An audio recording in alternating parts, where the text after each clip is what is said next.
Zach Larson, Bayer Sustainable Systems Agronomist here, and we're in south central Pennsylvania in a field where we've been planting green for a couple years. So this field has had a pretty heavy crop residue. It's the middle of summer and we still have a little bit of light reaching the soil surface, and wanted to take a couple moments here and look at what that residue means in terms of controlling evaporation. So let's take a look. So here we are taking a look at what would be a typical bare soil environment. And the biggest drivers we get when we're looking at evaporation, two of the biggest are the temperature at the soil surface as well as the radiation coming in from the sun. So our solar radiation hitting the soil surface. And as you can see here, we're certainly starting to dry out. We had a rain a few days ago, and anywhere we're exposed, we're starting to dry out, and we're seeing our soil temperatures in the low 90s here at the surface. Obviously, this is a lot of evaporation is coming off. A scenario like this, we can see up to an inch of soil moisture per week in a scenario like this. And the other thing that is happening, but we probably know less about, is that of course in this near soil surface zone, temperatures as they get into the upper 80s and low 90s is really the biological kind of maximum in terms of biological activity. So at this point in time, we're probably seeing any bacteria and that sort of thing that is here is really starting to chew away at your soil organic matter right there at the soil surface. So there's even kind of a biological component that we get into higher soil temperatures. So I found a spot here in the field that probably is, I would say, just as much, if not more, solar radiation than we last looked at. A little bit of cloud cover coming in, but you can see the temperature of the soil is about 10 degrees less than where we are, where it was open. Pretty consistent from what I've seen over the years. I've probably seen close to 15, but anytime we get into this kind of thicker residue mat, 10 degrees is pretty common. And really, that 81, 82 degrees is about the air temperature right now. So what does this mean when we have all this residue on the soil surface? When we get to about a ½ inch of residue, we can see our evaporation rates. So this is just the evaporation off the soil surface, cut in about half. And as we build beyond ½ an inch of residue, it even starts to decrease a bit more. So that can be a really meaningful number. In the case of really a sunny week where we might be close to an inch of evaporation off the soil surface, now we're cutting that down to ½ an inch.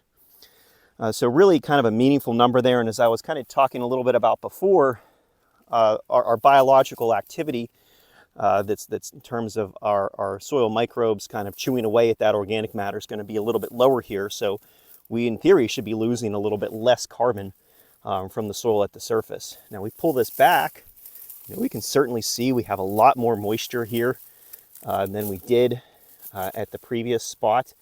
We're certainly holding that in better because, of course, we're keeping it, that direct contact from the sun to the soil surface. And what I also like to see in cases like this is we can see, I think we have more of a rougher soil surface, a little bit more porous, that's going to take rainwater a lot better than what we had in the previous spot. So what are the implications in terms of practical management here? The first thing I think about is how we manage our residue. So we think about things like our corn fodder, maybe even some of our straw left over from wheat. We tend to put a value on it, and maybe at best we're considering the nutrients kept in this residue if we're going to remove it from the field. But I think it's very rare that we're thinking about how a nice residue mat helps our soil water properties, particularly infiltration, and then also holding back soil evaporation.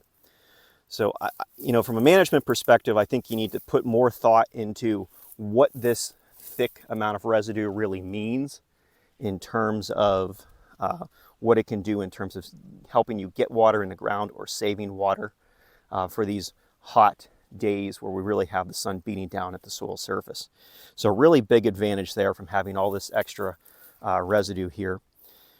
From a cover crop management perspective, this is a case where we're certainly we're growing for big biomass. A lot of this residue is from annual ryegrass, probably some crimson clover that was here, and some wheat that was here, or some oats that was here last fall.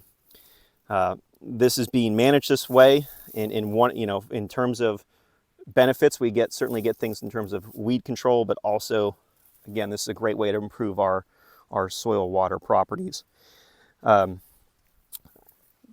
good takeaway, I would say, when we're trying to deal with this is to think about what this means when we're managing this much through the season. So not this field in particular, but with this farm, we've looked at soil available water under a scenario like this with a heavy cover crop versus not at all. And typically we can see less water in the soil profile in the spring. And in most springs, that's a pretty good thing to have because it's removing the water so you can have good planting conditions. But then we kick into this stage where we're conserving water in this middle of summer, and really some previous work using moisture probes in the soil for an entire growing season showed from about the beginning of July on, typically when we're running out of water in central Pennsylvania, there was about an additional inch of available water sitting in the soil. So residue can really mean a lot in terms of our soil water properties, and I think my suggestion is to everyone is to think about how you're managing your crops, how you're managing your residue, and to really try to think about what it means to have this sitting here and what it does in terms of resiliency, in terms of drought, in terms of water management throughout the growing season.